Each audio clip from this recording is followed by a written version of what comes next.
With my signature, the federal government will now resume normal operations. It's the end of the longest government shutdown in history. The yeas are 222, the nays are 209. The bill is passed. The motion is adopted.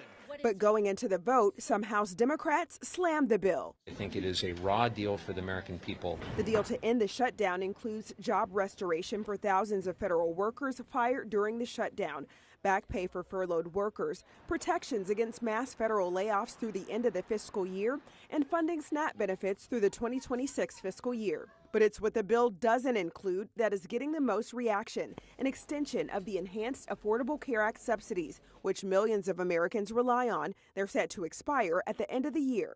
Every person in our country has lost a loved one to cancer, and yet you would vote to deny people life-saving cancer treatment and research. Republicans control the House, the Senate, and the White House, and with the majority, you have chosen to enact harm to make people hungrier, poorer, sicker, and less safe. Republicans have promised a future Senate vote on ACA subsidies. The House, though, has not committed to taking it up. After the vote, House Speaker Mike Johnson placed blame for the shutdown squarely on Democrats. Absolutely no question in anybody's mind now that the Democrats were responsible for this. I'm Sherelle Hubbard reporting. The U.S. government is finally back open, but the fallout continues. It costs about $15 billion a week, and it accumulates to maybe 1.5% of GDP. While there's relief for travelers, I am happy that it'll get back to some kind of normalcy. Flight delays and cancellations are expected to linger as air traffic control facilities staff back up. Thursday, nearly 1,000 flights were canceled due to those staffing issues, FAA mandated cuts to keep the airspace safe, and unrelated reasons. It remains unclear when regular operations will resume. It's going to take a long time. The problem is that the cascading effect that has occurred during the government shutdown is going to just kind of build on top of itself. Across federal agencies, the hundreds of thousands of furloughed workers will have to address a more than 6-week backlog of work, from food safety inspections to NASA operations to tax refunds. Federal workers say it takes time to get things back up and running. And the battle on Capitol Hill still isn't over. There are no guarantees Congress will extend the health care subsidies set to expire at the end of the year, something demanded by Democrats as Affordable Care Act enrollees brace for premium increases. It went from $400 that we're paying right now to $1,975 for the same policy. The legislation also only funds most of the government through January, which means in less than 3 months, the government could close its doors again. In Atlanta, I'm Ivan Rodriguez. At least it's nice out, right? Tom Dempsey with News Nation. I was hoping you could talk about the impact of the government shutdown now being over and the effort to get federal workers paid. Well, our Council of Economic Advisors said that it cost about $15 billion a week, and it accumulates to maybe 1.5% of GDP when you account for multiplier effects. And their current estimate is that 60,000 Americans, not government workers, have lost their jobs because of the reduced economic output. Affordability has become a key word after Election Day last week. How has President Trump, from your perspective, made things more affordable for Americans? Oh, I mean, the first thing that we've done is we've stopped the runaway inflation. And the second thing we've done is we pushed policies that have caused incomes to grow a lot. But we understand that people understand as they look at their pocketbooks and go to the grocery store that there's still work to do. The way I summarize all the stats we look at is that real purchasing power for a typical worker dropped $3,400 under President Biden and has gone up $1,200 so far today. But Americans rightly are frustrated that they're still $2,000 short. And that's something that we're going to fix, and we're going to fix it right away. Kevin, Swiss negotiators were coming to D.C. last night to talk to the White House about a trade deal. Do you expect there'll be an agreement there? I wasn't participating in that conversation last night, so I've not been read in yet. On the economic impact of the shutdown, you mentioned that it will impact the GDP, federal GDP number. What magnitude? Oh yeah, it's about 1 to 1.5%. I think that at the beginning of the quarter, we were expecting a 3 to 4% GDP number in the fourth quarter, which would be consistent with the numbers over the last 2 quarters. And so now you're looking at something about half of that. Do you think are these $2,000 tariff checks that the president wants to send to all Americans? Is that actually going to happen? Well, it's something that will require legislation. But if you look at how much tariff revenue has been coming in, then there would actually be enough room to cover those checks and not go into the rest of the budget. So yeah, there would be enough money to pay for the $2,000 checks. So are you actually actively working with Congress to try to make that happen? And we're actively studying the matter and getting the numbers straight so the president has all the choices he needs to decide what to do. You talked about the impact on... When can furloughed employees expect to get paid back? We expect that people who were actually brought back in as essential employees a couple days early so that the furloughed employees can get their checks as soon as possible. And I was really pleased to see some of my furloughed employees show up today, and there's a lot of hugging and smiling. I think that the payments will come probably early next week. Next week? I think that's what maybe even before. There really has been an aggressive effort to get people to get their checks as soon as possible. Can you talk about the lack of economic data this month? How much is that going to impact you going forward, especially as you're talking about that issue of affordability? Well, there's some data. The September jobs report has already been cooked, and we expect we might get that next week. It just hasn't been released. The October employment report for the payroll side will be able to be calculated, but the household survey wasn't completed. So we'll get sort of half the jobs report. Most everything else, I think, we'll be able to concoct the correct number after we look back. But we will never know what the unemployment rate was in October because there wasn't a household survey. With that, I thank you all for your attention. Thank you. From the nation's capital, this is the National News Desk, America's News. Now, thank you for joining us. I'm Dee Gatton, and we are starting with breaking news tonight. The government shutdown coming to an end nearly after 43 days, with President Trump expected to sign the spending bill into law just moments from now. We have team coverage. Jeff Harris covers the fallout from newly released emails related to Jeffrey Epstein as the House reconvenes for the first time in nearly 2 months. But first, we go to Ryan Smith at the live desk with more on this vote, Ryan, to end the historic shutdown.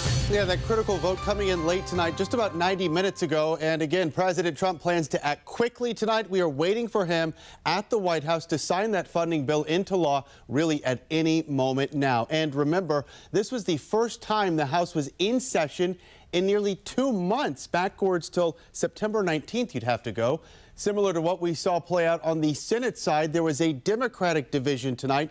6 House Democrats, you see the lineup right there, voted the measure through alongside with their Republican counterparts. Now, in the end, a historic 43-day shutdown here, and Democrats did not get an extension for enhanced tax credits that lower the cost of health care through the Affordable Care Act. Meantime, Democrats say the fight is not over. Either Republicans finally decide to extend the Affordable Care Act tax credits this year, or the American people will throw Republicans out of their jobs next year. Democrats in Congress, including the minority whip, shamefully admitted they were using the misery they inflicted on the American people as leverage to achieve their leftist wish lists of demands. This legislation now funds the government through at least January 30th and provides funding for some government agencies through the end of the fiscal year. As for air travel out there, the impacts there, FAA officials saying tonight more air traffic controllers indeed are coming back to work. And because of that, those mandated flight reductions we've been reporting on for the last few days, those will remain at 6% instead of increasing to the planned 10% at the end of this week. Speaking of, even with a critical vote tonight, aviation industry leaders warn staffing shortages impacting air traffic control towers nationwide may still persist into the holiday season. Transportation Secretary Sean Duffy says the ATC Training Academy remained operational during the shutdown, offering some hope that reinforcements are on the way, though the stalemate in Washington may have hampered progress. Long after you all finish covering the shutdown, we are going to be stuck dealing with this problem where we're about 2,000 controllers short, trying to make up that difference. But we've seen that young people have been less willing to be air traffic controllers when they see they may not be paid.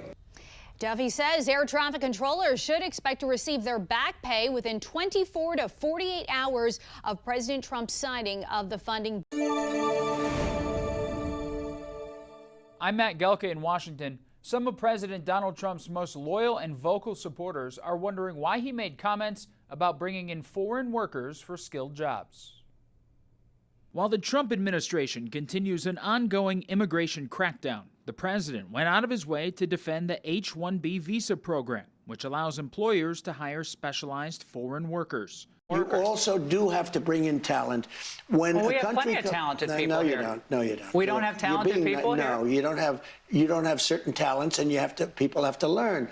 You can't take people off an unemployment line and say, I'm going to put you into a factory where we're going to make missiles. Those comments are a sharp contrast to an executive order the president signed in September, making it harder to get the H-1B visas by upping the application cost to $100,000. The previous fee was between $2,000 and $5,000. But the comments were also taken as a major slight against American workers from some of the president's most loyal defenders. All the visa programs, I think we got enough folks. I just think we got enough folks for right now. Until everybody gets a good, high-paying, high-value-added job. Numerous pro-MAGA voices on social media were outraged, with some calling it insanity and others saying we're going to lose the midterms so badly. Other members of the Trump administration defended the comments Wednesday. An American can't have that job so it's specific skills. Because we haven't built ships in the U.S. for years. We haven't built semiconductors. So this idea of overseas partners coming in, teaching American workers, then returning home, that's a home run. The visa issue has been an ongoing MAGA civil war since late last year, when then-Trump ally Elon Musk and former presidential candidate and Trump supporter Vivek Ramaswamy were heavily criticized for backing H-1B visas to bring in tech workers. Reporting in Washington, I'm Matt Gelka. We are following the very latest on Capitol Hill and what it means for you. Good morning. You're watching the National News Desk, America's News Now. I'm Jan Jeffcoat. It is Thursday, November 13th, and right now it is back to business as usual for all federal government employees after the longest shutdown in history. We want to get right to Mark Boyle at the live desk following the breaking details for us. And Mark, the government back open, as we know, it could take some time for everything to run smoothly again, for everything to get back up and running like we want it to. Yeah, it could take a couple of days, weeks, but all signs, Jan, are pointing in the right direction this morning. So many families have been feeling the pain for more than 40 days, of course, with the government shutdown. Now it is reopened. Thousands of federal workers who are furloughed or worked without pay will go back to work. Many of us have been dealing with delays and cancellations at the airport. We're seeing things improve there already this morning. After weeks of back and forth, that spending bill made it to the president's desk late last night. With my signature, the federal government will now resume normal operations, and my administration and our partners in Congress will continue our work to lower the cost of living, restore public safety, grow our economy, and make America affordable again. Getting the legislation over the finish line wasn't too hard at this point. Not too many headaches. Lawmakers voted 222 to 209 for that package, pretty close to party lines. There were 6 Democrats that broke with their party and voted with Republicans. Now funding is going to start to flow for government programs, paying government employees like the ATC workers at the airport. So we should see really big improvements at our nation's airports. Already thousands of delays and cancellations. We've seen that. Last weekend was a disaster. FAA moved to freeze flight restrictions. They were set to go up to 8% this morning. They are holding steady at 6%, all thanks to the government reopening. The DOT also noting it's starting to see a lot of its workers come back, which is good news as well. Here's a look at the misery map this morning. Gives us a pretty good indicator of where things stand. Not too much red. The more red you see on this map, the more delays and cancellations. No major things to note. Another pain point during all of this, of course, the SNAP benefits. The USDA says money will be flowing by the end of the week. 42 million Americans rely on SNAP. The federal funding will last through January. And new this hour, we have just confirmed, the Smithsonian announcing most museums should open up by tomorrow, if not tomorrow, a rolling basis starting on Monday. Keep tabs of what's going on our website anytime, thenationaldesk.com, and right here at the live desk. After the longest government shutdown in history has finally come to an end, President Trump signed the bill last night after the House passed it with 6 Democrats crossing party lines in a vote of 222 to 209. And joining us now to discuss is Maryland Congressman Andy Harris. Congressman, good morning to you. Thanks for joining us. Good morning. You know, it's got to be so frustrating for you, especially because you're in a state where a lot of government workers were furloughed or they went without a paycheck. What changed? Why did we have to go through 6 weeks of all this nonsense? What got accomplished? Well, look, I think a handful of Democrats in both chambers finally realized that nothing was getting accomplished. This was the same deal that could have been made 40 days ago. The bottom line is that we put America through the air traffic control problems. We put them through the SNAP program, the food stamp problems. We had problems with our federal employees not getting paid.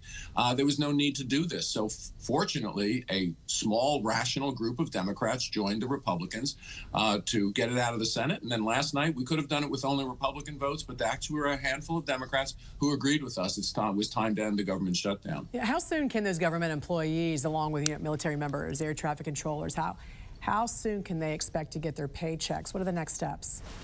Well, we hear that some of them may be going out as early as tomorrow, more by Saturday, and then almost all of them by early next week. So it takes a little while. We could have avoided all this, but hopefully air traffic control will get back to normal. The food stamp monies will be released by tomorrow to the states, so those EBT cards should be able to be loaded. So the nightmare is going to be over, but not before Chuck Schumer and Hakeem Jeffries dragged us through it. They're going to continue, you think, dragging this on and on again with blocking some of the payments? Is that what you're saying? No. What they're going to do is that hopefully they won't do this again on January 30th. Okay. Hopefully before then, we are going to negotiate some more of the appropriations bills so that if God forbid that they do close down the government on January 3rd, it'll be a much smaller segment of the government because we will have negotiated more and more appropriations bills by then. Yeah, and we know Obamacare for Democrats was their key message, but Obamacare is only representative of about 7% of Americans.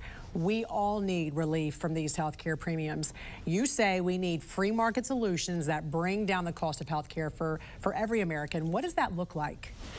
Well, what it looks like is finally putting the choice back in the hands of Americans. So, when Obamacare promised that you could keep your doctor, you could keep your insurance plan, none of that was true. You lost control, and that's the problem. The prices aren't transparent. There's no free market system. The insurance companies are making hundreds of billions of dollars, and they're actually denying health care, not delivering health care. So we got to put it back in the hands of every American. They should be able to shop for their health care where they want to shop, pay for it just like they pay for everything else, literally on their cell phone. This is what we have to do. What do you think about the hundreds of billions of dollars that some of these health insurance companies are making on the backs of Americans and their health care problems?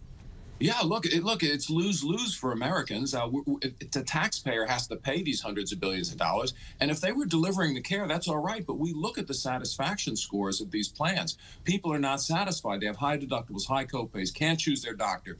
They can't keep a plan if they like it. I mean, this is crazy. None of the promises of Obamacare were delivered. Healthcare prices went up, not down. We have to make it work just like every other segment of the economy, based on the free market, the consumer making the choice, not big government or an insurance plan. What do you think about President Trump's idea to give the money from these subsidies to Americans themselves? And just let them decide. Yeah, you could incorporate that kind of system. You could say, look, we're going to give you a health savings account. You can pay for it on an account that you pay for it with your cell phone, literally, and you go to the doctor you want, you go to the provider you want, and then you make sure that provider publishes all their rates, all the negotiated rates, so that you're getting a good rate when you go there. You could convert part of the system into a consumer-driven system instead of a government or insurance company-driven system. And very quickly, I want to ask you one more time, because we know that only 9 of the 12 appropriations bills still have to be negotiated in the House and the Senate, what are Republicans going to do to make sure you're not in this same situation again on January 30th? Specifically, what can you do? Well, we're going to do the same thing we did before this last shutdown. We're going to begin negotiating appropriations bills. We had the negotiations on the first 3 bills almost completed, and then they shut the government down. Government's reopened. We're going to put a couple of packages together. We're going to negotiate them. Now, if the Democrats negotiate in good faith, I think we're going to pass 5 or 6 more bills by January 30th, leaving only a very small part of the government unfunded at that point. Then we make the decision, are we able to fund the government for the rest of the year with another continuing resolution or another stopgap measure to get the last 2 or 3 bills done? But there is now a runway, and that's what was the importance of yesterday's vote. It created a runway to actually Congress to do its job on appropriations bills. All right, Maryland Congressman Andy Harris, we appreciate your time. Thanks for joining us. Thank you.